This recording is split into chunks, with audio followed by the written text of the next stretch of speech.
Hello everyone, welcome back to my channel. आज हम part 2 लेंगे बॉडी फ्लूइड का। लास्ट पार्ट में हमने मैक्सिमम पढ़ लिया था। इस पार्ट में हम हार्ट के बारे में पढ़ेंगे, सर्कुलेटरी पाथवेज पढ़ेंगे, डबल सर्कुलेशन पढ़ेंगे, डिसऑर्डर्स पढ़ेंगे, कार्डियक साइकिल पढ़ेंगे। मतलब इस पार्ट में भी बहुत कुछ हमें पढ़ना है। बस ये है कि हम इसे इम्पॉर्टेंट जो भी है वो मैं आपको बताऊँगी। डिटेल में पढ़ने की ज़रूरत नहीं है, इतना आता ही नहीं, क्योंकि एग्ज़ाम में इम्पॉर्टेंट आता है और इम्पॉर्टेंट ही हमें समझना है ढंग से। है सब कुछ है इसमें, एनसीईआरटी की डिट्टो लाइन है, बट ऐसा है कि आपको कम टाइम में ज़्यादा कुछ समझने को मिलेगा इसमें। Okay, so let's start. Circulatory pathways. Circulatory pathways हमारे दो टाइप के होते हैं, ओपन और क्लोज्ड। ओपन सर्कुलेटरी सिस्टम क्या होगा, मतलब जिसमें जो ब्लड वेसल्स होंगी वो ओपन होंगी, किसमें? साइनसेस में, ओपन स्पेसेस में। ठीक है, जो हमारी ब्लड वेसल्स होंगी वो एक बॉडी कैविटी में ओपन हो जाएगी, इसीलिए इसको बोलते हैं open circulatory pathway. Open circulatory pathway आपको अर्थ्रोपोडा और मोलस्का में देखने को मिलेगा। इसके एग्जाम्पल आपको याद रखना है। कैसे याद कर सकते हो? एएम से, ट्रिक। ठीक है।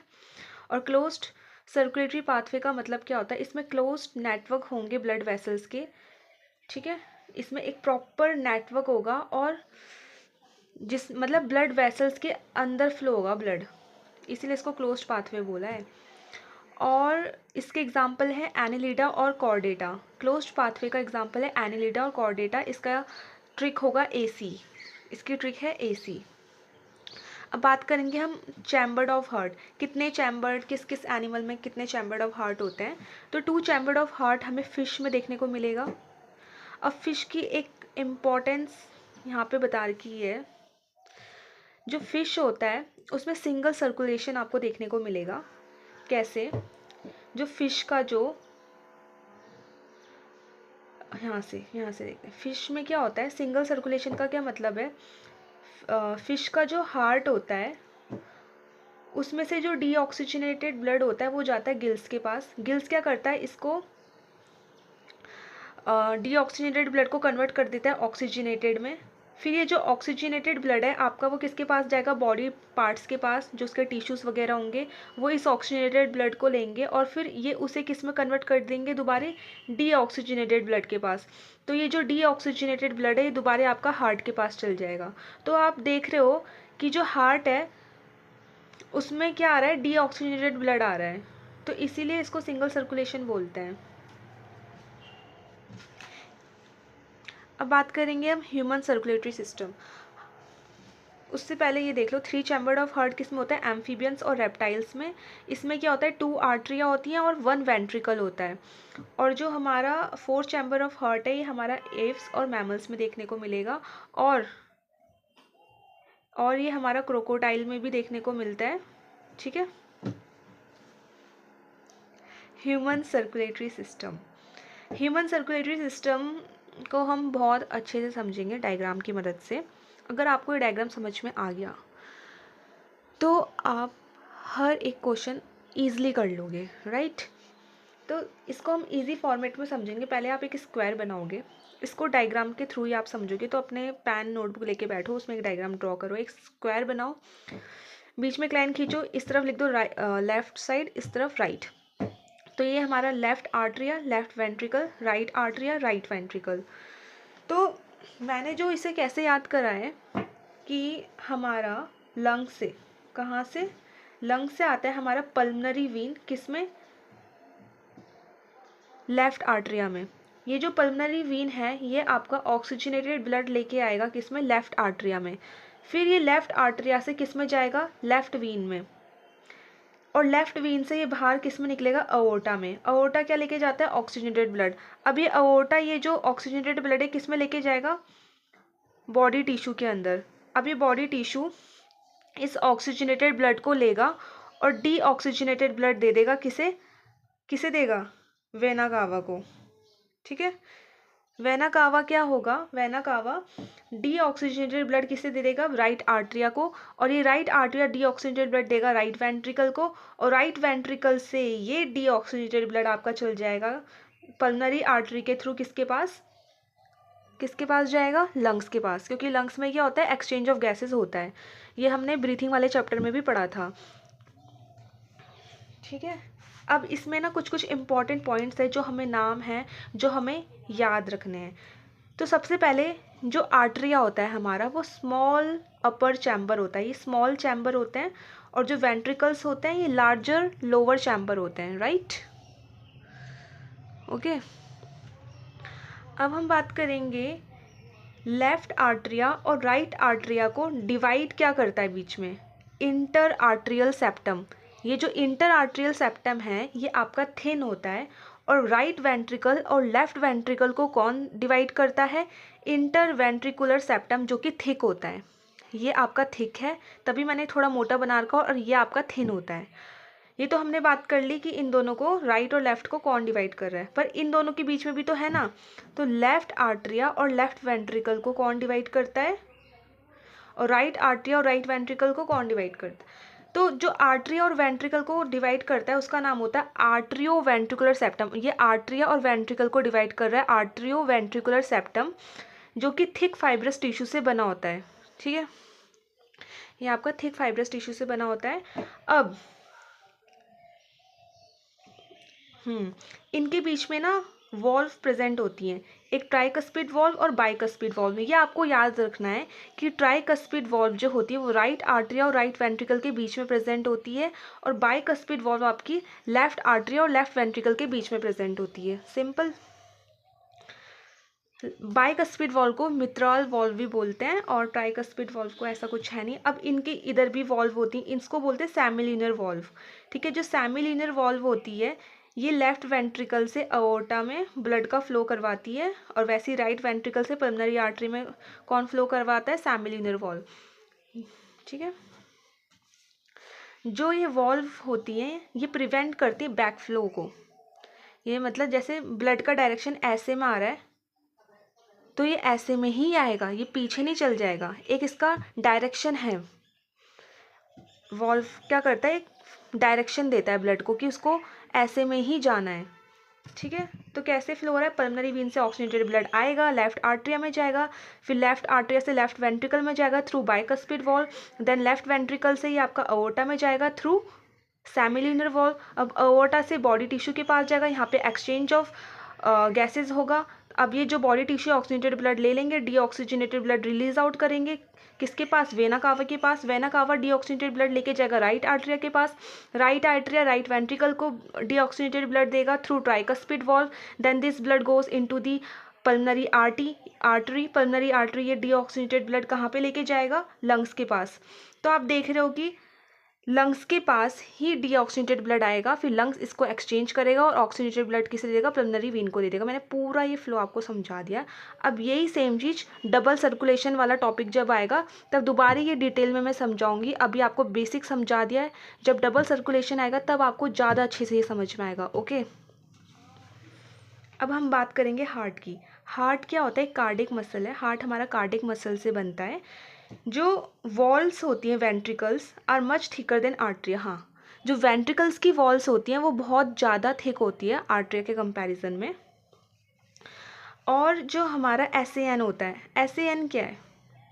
Sinoatrial node. ये हमारा special cardiac musculature nodal tissue है।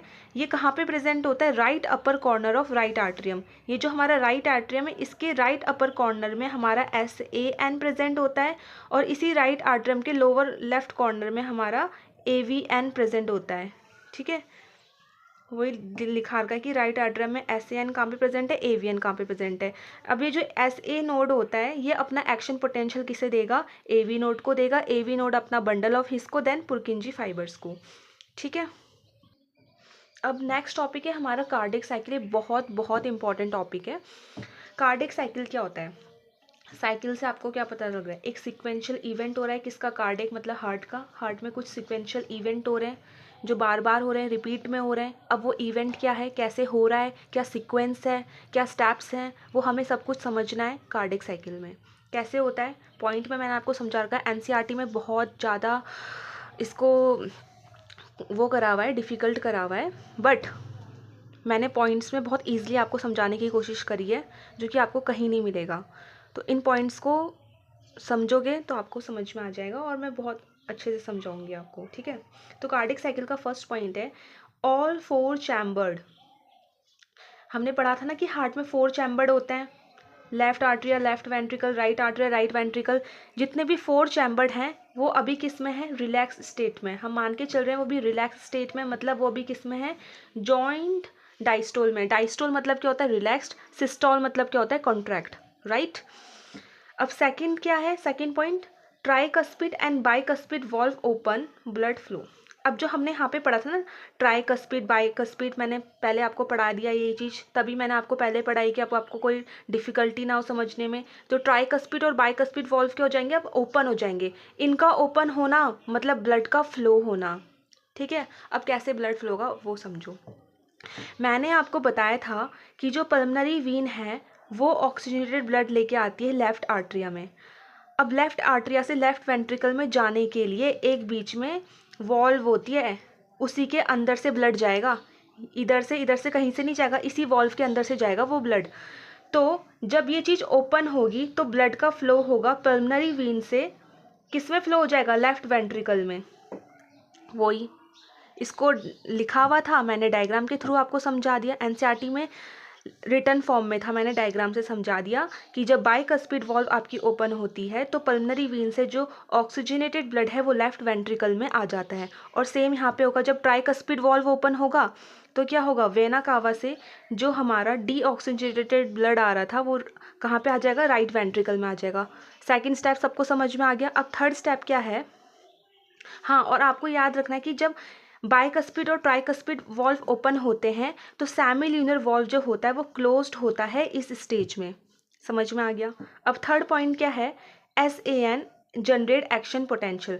जो हमारा साइनोएट्रियल नोड होता है वो एक्शन पोटेंशियल जनरेट करेगा, जो कि स्टिमुलेट करेगा बोथ आर्टरिया अंडरगोस कॉन्ट्रैक्शन। जो हमारे दोनों जो आर्टरिया है ना, ये जो आर्टरिया हैं ये दोनों क्या हो जाएंगे, कॉन्ट्रैक्ट हो जाएंगे, सिकुड़ जाएंगे। जब ये दोनों कॉन्ट्रैक्ट करेंगे तो क्या होगा, बोथ आर्टरिया अंडरगो कॉन्ट्रैक्ट, मतलब आर्ट्रियल सिस्टॉल हो रहा है, आर्टरिया का क्या हो रहा है, कॉन्ट्रैक्शन हो रहा है। इससे क्या होता है, this increase flow of blood into ventricles by 30%। जिससे क्या होगा, 30% यहाँ पे ब्लड फ्लो इंक्रीज हो जाएगा। अब ये जब कॉन्ट्रैक्ट करेंगे तो ब्लड ऑब्वियसली नीचे आ जाएगा। अब फोर्थ हमारा स्टेप क्या होता है, वेंट्रिकुलर सिस्टॉल। वेंट्रिकुलर सिस्टॉल में क्या होगा, जब वेंट्रिकल्स कॉन्ट्रैक्ट करेंगे। अभी तक आर्ट्रियल कॉन्ट्रैक्ट करी थी, अब वेंट्रिकुलर की बारी है। वेंट्रिकुलर कैसे करेगा कॉन्ट्रैक्ट, जो एक्शन वेंट्रिकुलर साइड की बात होगी। अभी तक हम आर्टरी की बात कर रहे थे, अब ब्लड वेंट्रिकल्स में आ चुका है। तो जब ब्लड वेंट्रिकल्स में आ जाएगा तो ये जो ट्राइकस्पिड बाइकस्पिड वॉल्व अभी तक ओपन थे ये अपना क्या हो जाएंगे, क्लोज हो जाएंगे। सबसे पहले क्या होगा, इनकी ये लोग क्लोज हो जाएंगे। अब जो हमारा एक्शन पोटेंशियल है जो अभी तक SAN के पास था, अब वो किसके पास आ जाएगा, AVN के पास। तो action potential bye AVN and AV bundle and bundle of his transmit the entire ventricular. अब जो एक्शन पोटेंशियल है वो वेंट्रिकल्स के पास किसके थ्रू जाएगा, AVN बंडल ऑफ हिस, ये सब मदद करेंगे पोटेंशियल को बचाने के लिए। अब ये जो एक्शन पोटेंशियल जब इनके पास आएगा तो वेंट्रिकल अपने कॉन्ट्रैक्ट करेंगे। अब ये कॉन्ट्रैक्ट करेंगे तो इस केस में क्या होगा, एट्रिया आपका रिलैक्सेशन पोजीशन में चल जाएगा। ठीक है, इतना समझ में आ गया। वेंट्रिकुलर सिस्टॉल क्या करेगा, increase ventricular pressure causing closure of tricuspid and bicuspid valve. वही मैंने बोला है, जब वेंट्रिकुलर सिस्टॉल होगा तो ट्राइकस्पिड बाइकस्पिड वॉल्व अपने आप ही क्या हो जाएंगे, क्लोज हो जाएंगे। जब ये क्लोज हो जाएंगे तो क्या होगा, सेमिल्यूनर वॉल्व ओपन हो जाएगी। वेंट्रिकुलर इतना ज़्यादा प्रेशर लगाएगा, इतना ज़्यादा उसमें एक्शन पोटेंशियल होगा कि सेमिल्यूनर वॉल्व्स अपने आप खुल जाएंगी। अगर ये खुलेंगी, अगर सेमिल्यूनर वॉल्व खुलेंगी तो क्या होगा, जो हमारा ब्लड है वो किसके पास चल जाएगा, अओर्टा के पास चल जाएगा लेफ्ट वेंट्रिकल से, और राइट वेंट्रिकल से ब्लड किसके पास चल जाएगा, पल्मनरी आर्टरी के पास चल जाएगा। इतना समझ में आ गया। अब ये जो स्टेप है ना, ये जो प्रोसेस है ये रिपीट में चलता रहेगा, रिपीट में। इसी को कार्डिक साइकिल बोलते हैं। क्या लिखा है, the sequential event in the heart is cyclically repeated is called cardiac cycle.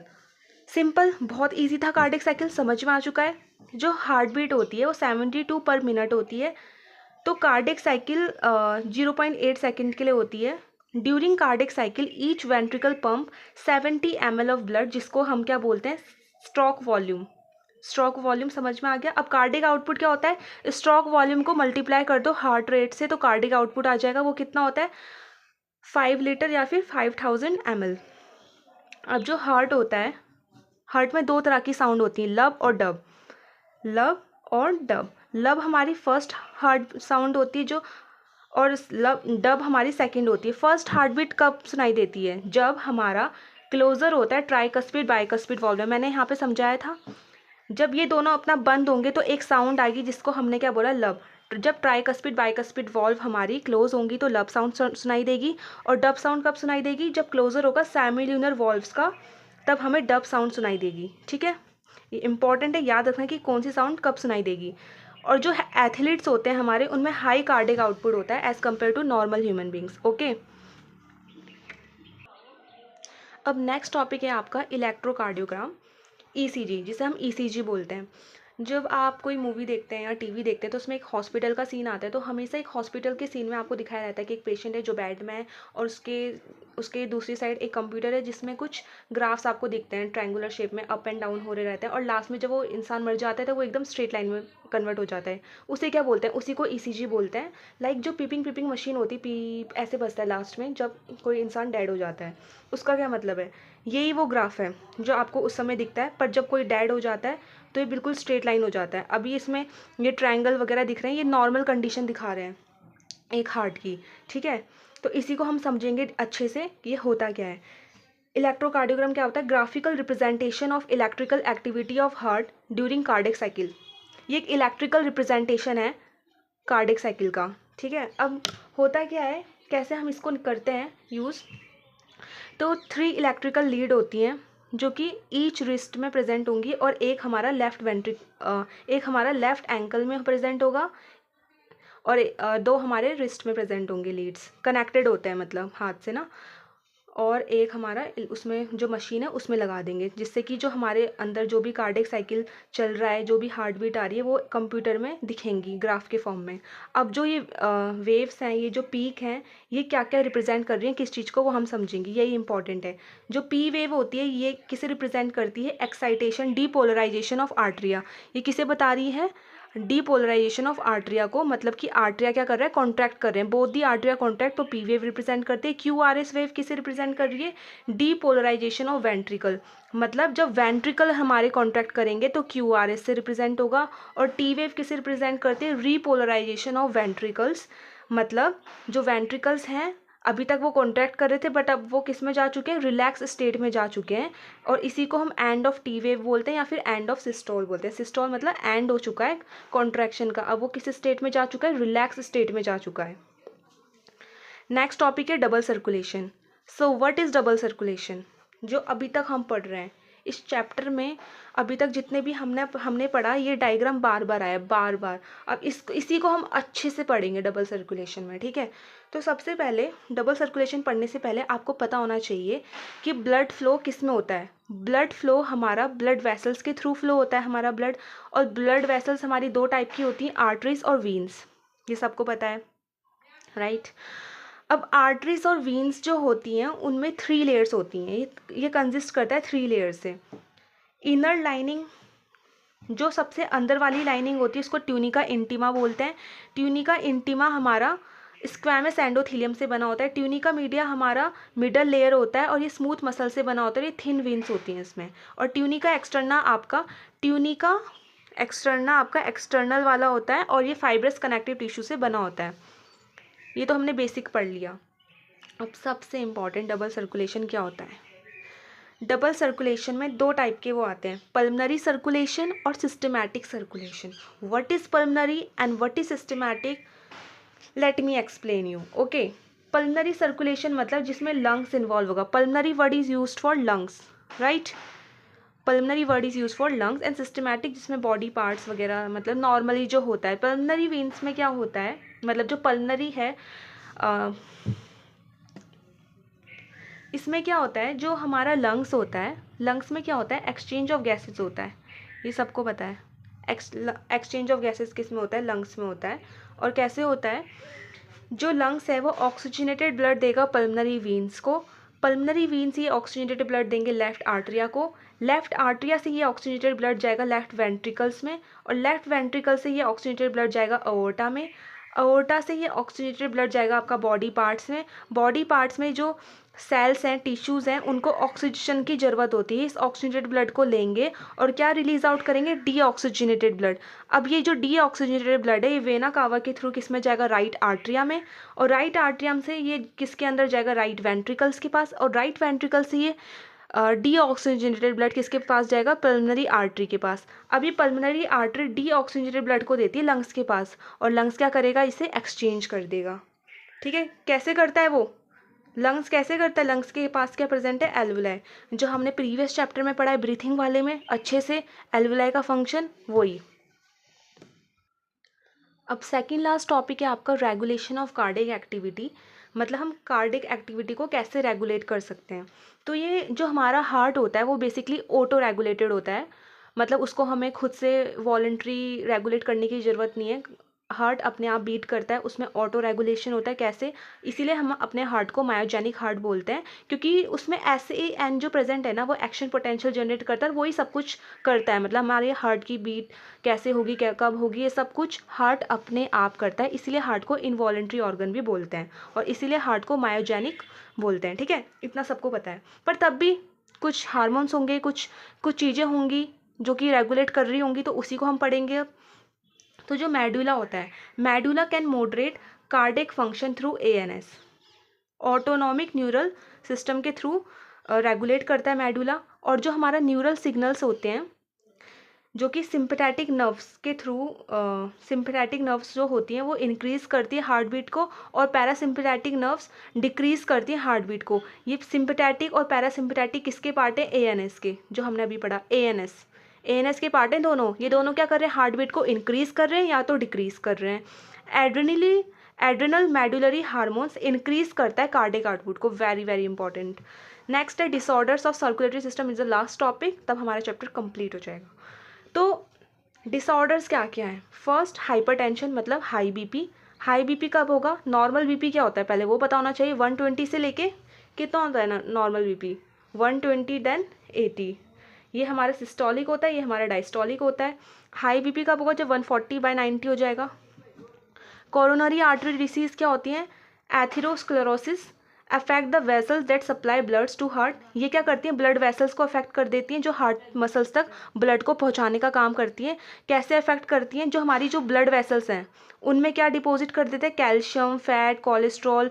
ये क्या करते हैं, जो ब्लड वेसल है, ये समझो ये इसको ब्लड फ्लो करवाना था स्मूथली अगर ये ऐसे रहता, बट इसमें कैल्शियम आ गया बीच में, फैट आ गया, कोलेस्ट्रॉल आ गया, तो इसके ब्लड को अच्छे से ट्रांसपोर्ट नहीं करने दे रहा है, बीच में रुकावट पैदा कर रहा है। इसी को बोलते हैं coronary artery disease, which make lumen of arteries narrow. जो ये आर्टरी का ल्यूमन होता है, ये जो ल्यूमन है इसको नैरो कर देता है, छोटा कर देता है, पतला कर देता है, जिससे ब्लड फ्लो आसानी से नहीं हो पाता। लास्ट है थर्ड पॉइंट है एंजिना। एंजिना पेक्टोरिसिस क्या होता है, एक्यूट चेस्ट पेन होता है हमारे बॉडी में।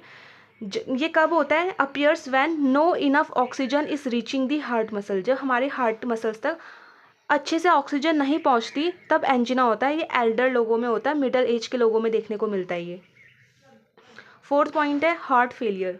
हार्ट फेलियर कब होगा, state of heart when not pumping blood effectively, इसको कॉन्जेस्टिव हार्ट फेलियर भी बोलते हैं। नेक्स्ट है कार्डिक अरेस्ट। कार्डिक अरेस्ट कब होगा, जब हार्ट स्टॉप बीटिंग। और हार्ट अटैक कब होता है, जब heart muscle suddenly damage bye inadequate blood supply, right, तब हमारा क्या होता है, हार्ट अटैक आ जाता है।